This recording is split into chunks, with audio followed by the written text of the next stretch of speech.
Madhara, zvirisei? Kokungoti makadi madzishe, vapadwa mazuva ano musisina kana unhandi. Sorry madzishe. Ndinoitwa Tsano.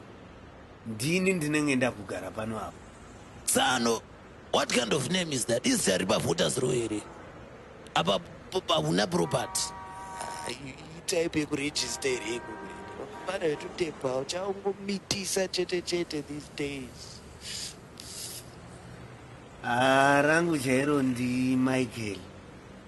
Tsano ndakangobatirawo kumaraini kwandanga ndichigara because ndanga ndine hanzvadzi dzakanaka. Dziripi hanzvadzi dzacho?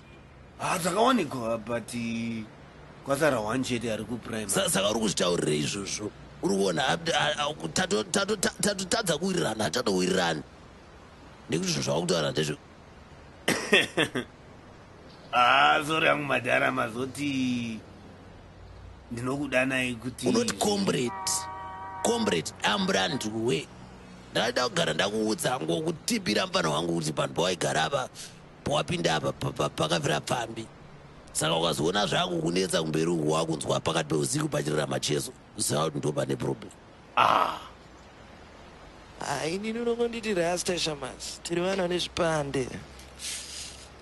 Zvekuti zita rinozara muvanhu ungana kuti dikazi shamari.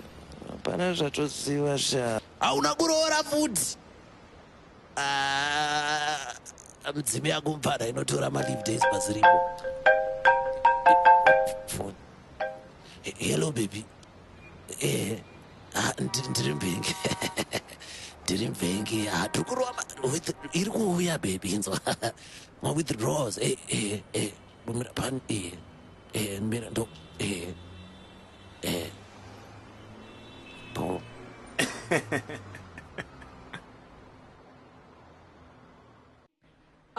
Kona yaskan. Ndazwaka kuti pana brother munyowani muraini matima vasempla here. Brother, murume mutsva.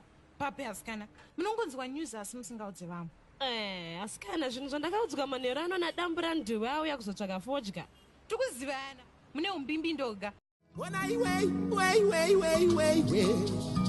Wona wafuratira vana.